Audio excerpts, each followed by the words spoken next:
नमस्कार, आप देख रहे हैं वीके न्यूज और मैं हूं आपके साथ मयंक गौड़। देश में G20 की बैठक समाप्त हो गई है। कल इसमें 2 सत्र हुए और आज तीसरे सत्र के बाद प्रधानमंत्री मोदी ने इसके खत्म होने की घोषणा की।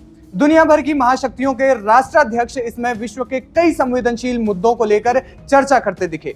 भारत ने जिस प्रकार से कल पूरी गर्मजोशी के साथ मेहमानों का स्वागत किया, उस स्वागत को सभी राष्ट्राध्यक्षों ने उतने ही प्रेम से स्वीकार किया। लेकिन स्वीकार्यता के इस समय में एक ऐसे भी शख्स हैं जिन्होंने पीएम मोदी से मिलने में कोई खासी रुचि नहीं दिखाई, और वो शख्स हैं कनाडा के पीएम जस्टिन ट्रूडो।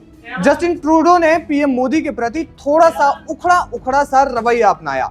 हालांकि वे इस समय भारत में है, लेकिन उनके ट्विटर हैंडल पर एक भी तस्वीर पीएम मोदी के साथ नहीं दिख रही है। उन्होंने कई अन्य राष्ट्राध्यक्षों से मुलाकात की, तस्वीरें जरूर शेयर की, लेकिन मेजबान राष्ट्राध्यक्ष के साथ एक भी तस्वीर का न दिखना थोड़ा अजीब लगता है। यही नहीं, वे G20 में आयोजित किसी भी सोशल इवेंट में नहीं पहुंचे। जरा इन तस्वीरों को देखिए। तस्वीरों में दिख रहा है कि वे राजघाट पर महात्मा गांधी को श्रद्धांजलि देने के लिए जरूर गए और पीएम मोदी से मिले भी, लेकिन जिस प्रकार से वे पीएम मोदी से मिले उसमें जरा भी गर्मजोशी नहीं दिख रही है। उन्होंने पीएम मोदी से हाथ मिलाया, पीएम ने उन्हें राजघाट की विशेषता समझाई और वे तुरंत निकल गए। अब बताते हैं कि ऐसा करने के पीछे क्या कारण हो सकता है।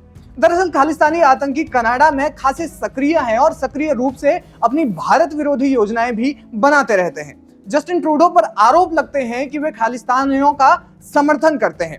खालिस्तानी आतंकी न केवल भारतीय दूतावासों के बाहर पहुंचकर हुड़दंग मचाते हैं, बल्कि हिंदू मंदिरों को भी निशाना बनाते हुए कई बार देखे गए हैं। वो भारत विरोधी नारे लगाते हैं।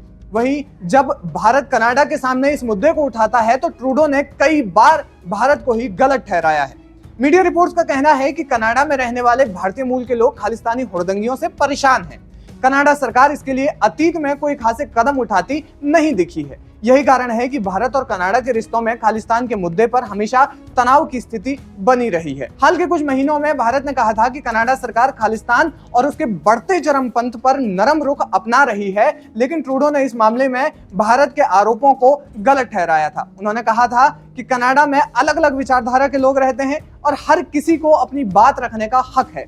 ट्रूडो ने कहा था कि उनकी सरकार आतंकवाद को लेकर गंभीर है और ये सोच गलत है कि खालिस्तान समर्थकों को लेकर उनका रवैया लचीला है। बता दें कि कनाडा में खालिस्तान समर्थकों ने भारतीय दूतावास में लगा तिरंगा उखाड़कर वहां खालिस्तान का झंडा लगाया।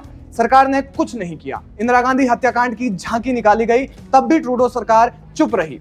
खालिस्तान समर्थकों ने पोस्टर जारी कर उन पर भारतीय दूतावास के हाई कमिश्नर और टोरंटो में कंसल्टेंट जनरल अपूर्वा श्रीवास्तव की तस्वीर लगाई, जिस पर लिखा था किलर्स इन टोरंटो। सरकार इस पर भी चुप रही। कनाडा के कई क्षेत्रों में हिंदू मंदिरों की दीवारों पर खालिस्तानियों ने भारत विरोधी नारे लिखे और तोड़फोड़ की गई। इस पर भी सरकार ने कोई बड़ा एक्शन नहीं लिया। खालिस्तान समर्थक कई बार जनमत संग्रह करा चुके हैं और अब ये सिलसिला जारी है। G20 शिखर सम्मेलन के बीच भी इसे कराने की घोषणा की गई थी। चरमपंथ को बढ़ावा देने वाले इन मुद्दों पर कनाडा सरकार का रवैया खासा नरम ही रहा है। मीडिया रिपोर्ट्स का दावा है कि उन्होंने इसे लेकर कोई बड़ा एक्शन नहीं लिया। भारत के विदेश मंत्री एस जयशंकर ने इसके बारे में कहा था कि ट्रूडो इसलिए एक्शन नहीं लेते क्योंकि उनके लिए वोट बैंक काफी मायने रखता है। बताया जा रहा है कि उन्हें मजाक में कई बार जस्टिन सिंह ट्रूडो भी कह दिया जाता है।